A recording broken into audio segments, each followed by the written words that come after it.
Greetings, everyone. This is a great honor and a pleasure today to have Eurobag CEO talk.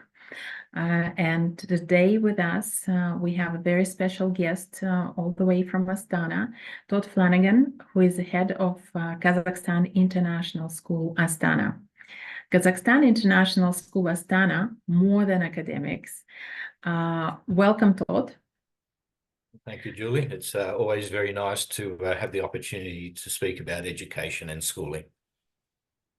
It is indeed a great pleasure and an honor to have a conversation with the head of school. We've had a number of those over the years, and it has been always an absolutely amazing journey. Today, we will talk about Kazakhstan International School in Astana, and I'd like to ask the first question to Todd.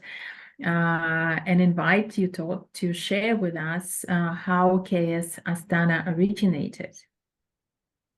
So KIS Astana originated with the idea of the founder of the school. KIS, Kazakhstan International School, doesn't just exist here in Astana.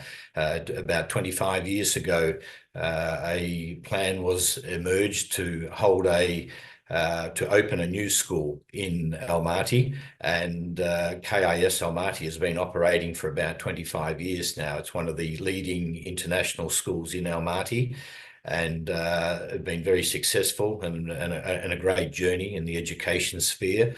And the founder and the board have decided that this is now the right time to open a second school in the capital of Kazakhstan. So on September the 2nd of this year, Kazakhstan International School of Astana will open its doors for the first time. Congratulations. I'm sure this is a highly anticipated event for the city, and knowing the magnitude of this project, it probably is important for the whole country. So congratulations, and looking forward to that. Todd, what is so unique about KIS Astana?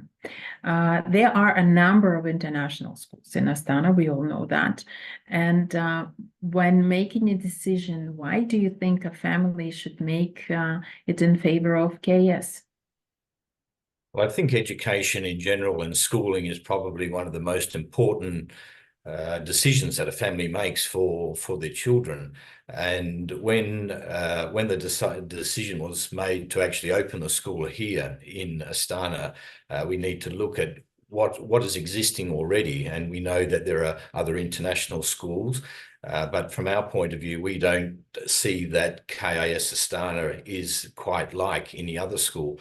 There's usually three aspects that you need to have a leading school. You need a quality program, you need quality of teachers, and you need stability in the leadership or management of a school. And we are very strong in each of those areas, but in particular, following the example of what's been set in Almaty will be the unique community aspect, which often schools lack. But the best schools that I've worked in over the last 30 years in my history of education in different schools, both in Australia and around the world, is those schools that have got well-developed communities and reach out and welcome the families into the school so that the school actually becomes an extension of home. This becomes a very unique aspect of the school, and I think this is what we're going to replicate. The school in Almaty has been very successful, and it's our intention now is to share this success in opening the school here. We will also be offering, a very unique program, the International Baccalaureate, or the IB program, as it's commonly known throughout the world. Shared, perhaps around 6,000 schools in the world are offering this program. And of course, our teachers will be coming from native English-speaking countries from around the world. So the quality of our teachers, the quality of the program, and the stability of the leadership in the school are all very strong. And this unique aspect of bringing the community and developing community at the school will be very unique. I think this is something which the people and families of Astana and wider businesses and the wider city in general will be very pleased to see this aspect of a new international school in Astana. Indeed. You mentioned that you have over 30 years of experience working for international schools. Could you please elaborate a little bit on how, what actually makes a leading international school a success?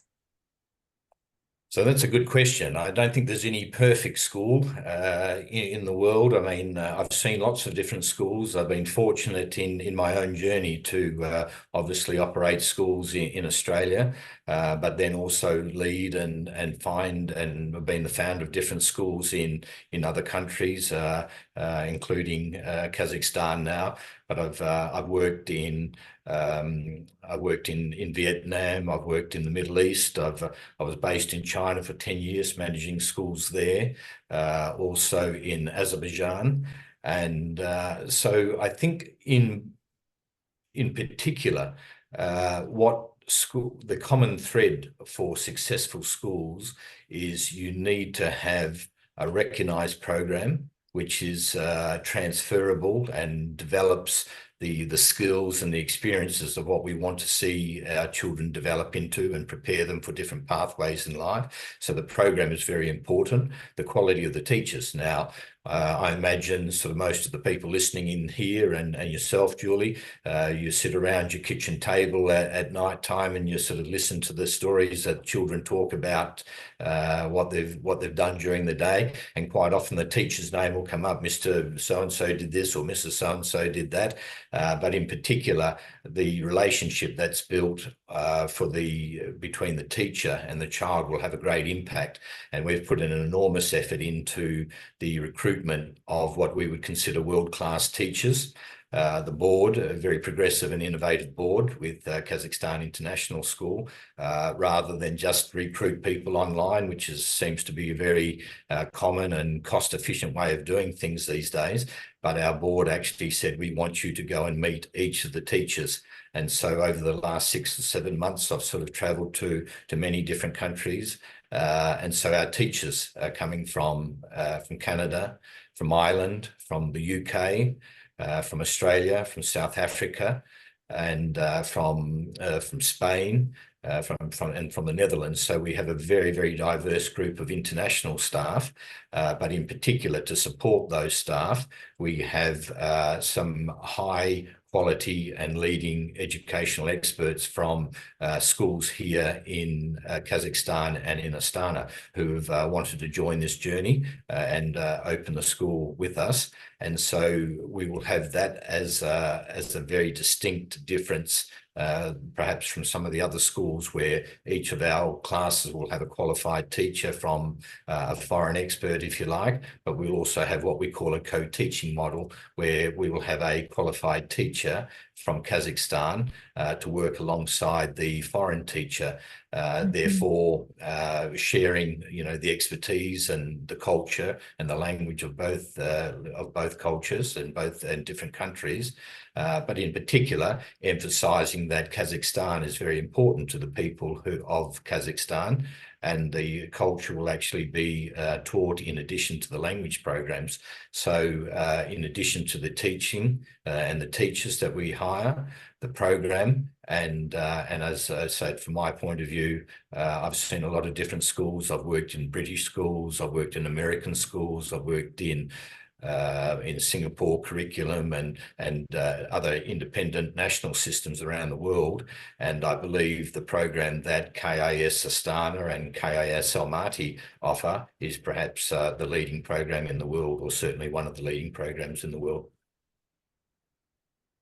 This is so encouraging to hear. The idea of putting local teachers next to the international experienced teachers probably will lead to a great impact on the education system generally in Kazakhstan, because there will be a lot of sharing of experiences and knowledge. So this, in addition to creating a great school, you are also making a huge impact on the community generally.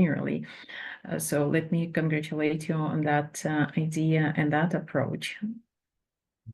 the actual rather than just staff benefiting, as you say. I mean, when new people come to a new country, there's always the cultural adaptation that new staff and expatriates actually need to adjust to. So, of course, this will certainly help the teachers. But in particular, we've looked at it from a program development point of view. So, by having these qualified teachers, both Kazakh qualified teachers to teach the Kazakh program as a native language, but also we've hired teachers to teach Kazakh as a second language.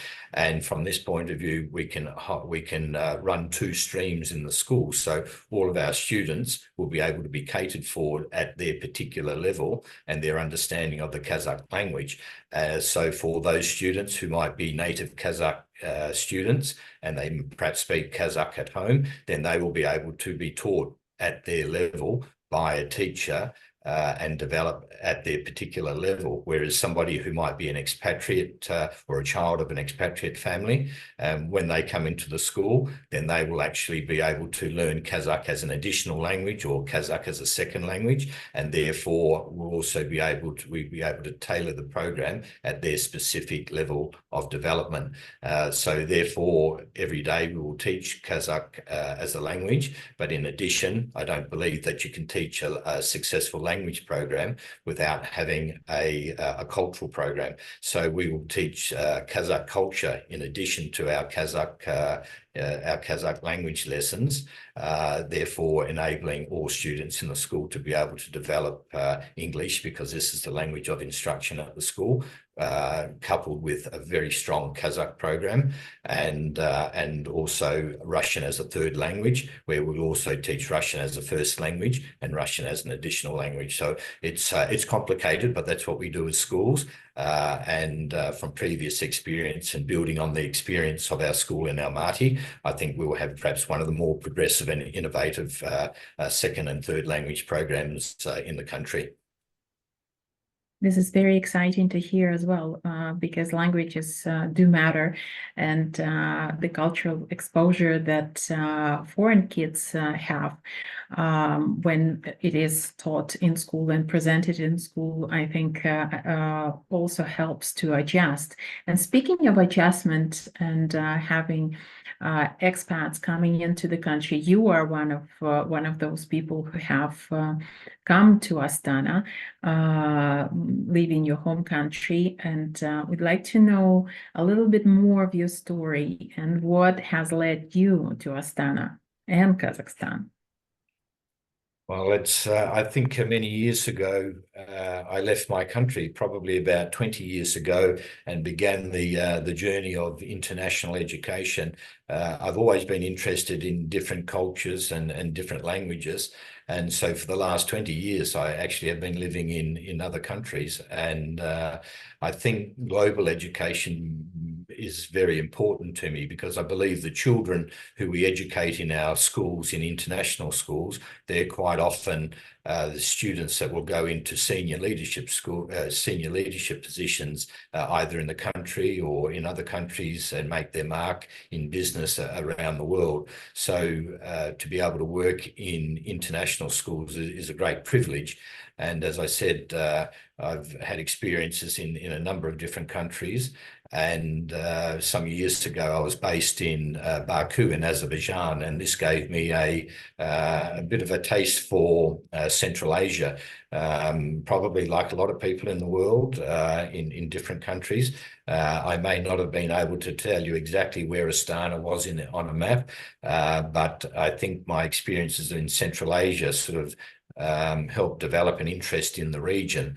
And when the board sort of approached and said, would I be interested in an opportunity to open a new school in the capital of Kazakhstan, I looked at it very carefully and thought about the advantages and some of the disadvantages that people had told me in terms of the weather and extreme sort of temperatures and things like this.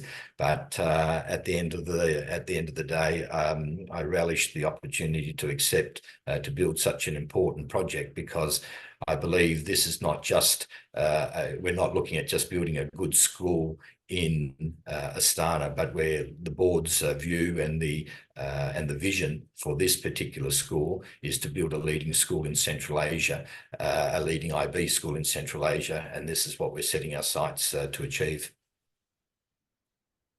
Thank you, Todd.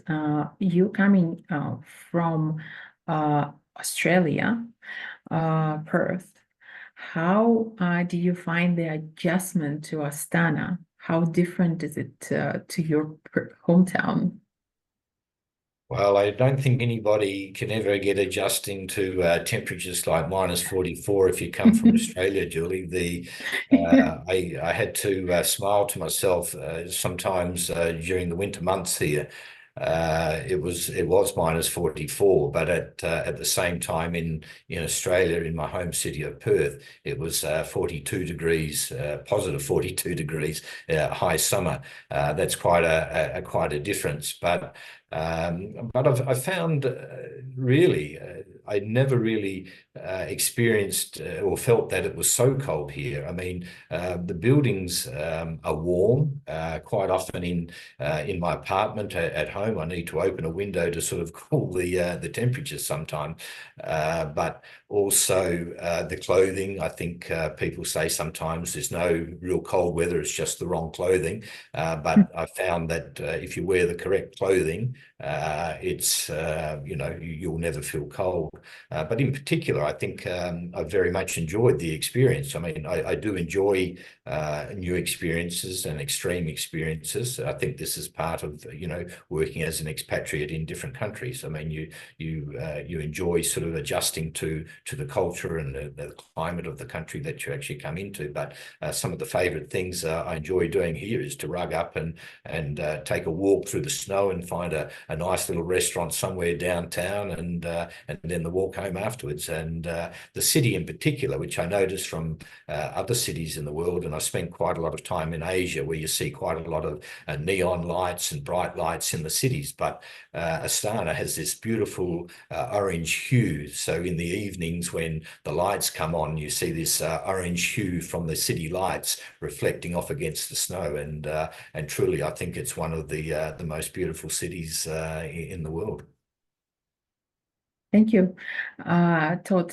We have the last question from this set of interview, and then we will give the opportunity to the audience to ask additional questions. And I already see one in the chat. But wrapping up our part of a conversation, I'd like to ask you, as the head of school, you have a very important role as a leader of the school community. What is your vision and hopes for KS Astana? All right, so I'm fortunate to be in this privileged position as head of school of the of Kazakhstan International School of Astana. But whilst there's one head of school, we tend to approach it by having what we call a shared leadership team. So I'm backed up by a very capable lady who is the principal of our kindergarten and primary school. And she's actually been working for 15 years in our KIS school in Almaty. And so she's been able to come up, and we've been working very closely together to actually develop the program.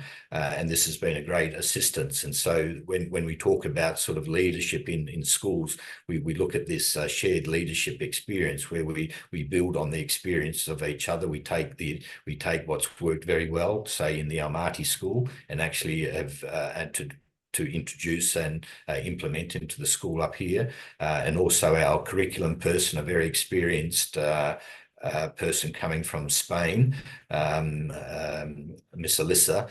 So she's also looking after the curriculum side of things. And so we have what we call a shared leadership model between three educators who have many, many years of experiences of working in international schools around the world.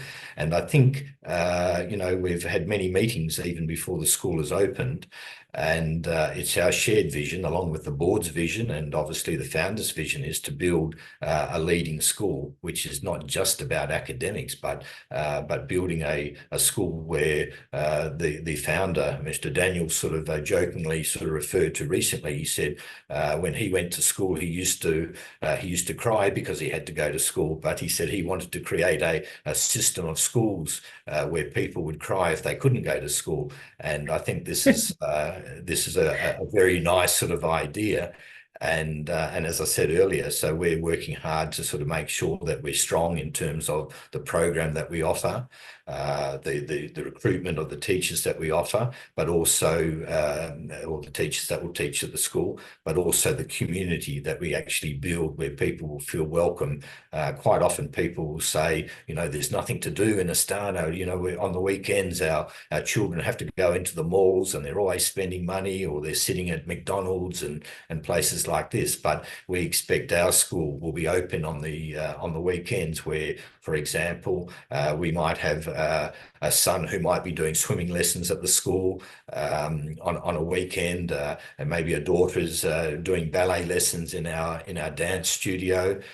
Maybe one of the older students might be having sort of practicing robotics or work in the AI area, and all of this is occurring while mum or dad can sort of sit down in the cafe in the school. So rather than feel that people have to go into the malls, they can see that the school is an extension of their community and can provide sort of benefits and services to the family, even on weekends.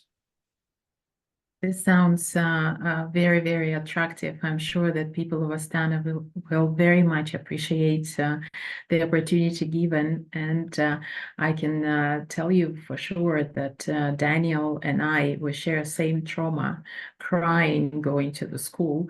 And I can totally confirm from my personal experience that my daughter cries if she doesn't go to the school. That's a beautiful sentiment. It is indeed, and I think mission is accomplished in Almaty for sure. And we wish you every success there in Astana. We are sure that with an amazing team, the support that you have, it will be one of those schools that the Central Asia for sure will hear.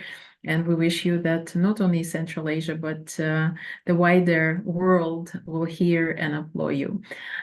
So with this, we wrap up the official part of an interview, and I'll go into the questions in the chat, which is, I believe, is a very good question from Elena of International SOS, asking how many local teachers and expatriate teachers are there with KS Astana at the moment, and what is the plan? I would add to Elena's question. Right.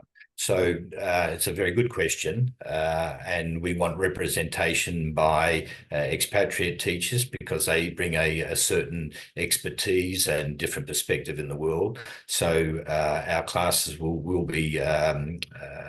have international teachers in our kindergarten and in our primary school. And in our first year, I should add, we are only opening our kindergarten and our primary school, and then we will organically grow into our secondary school in the years to come.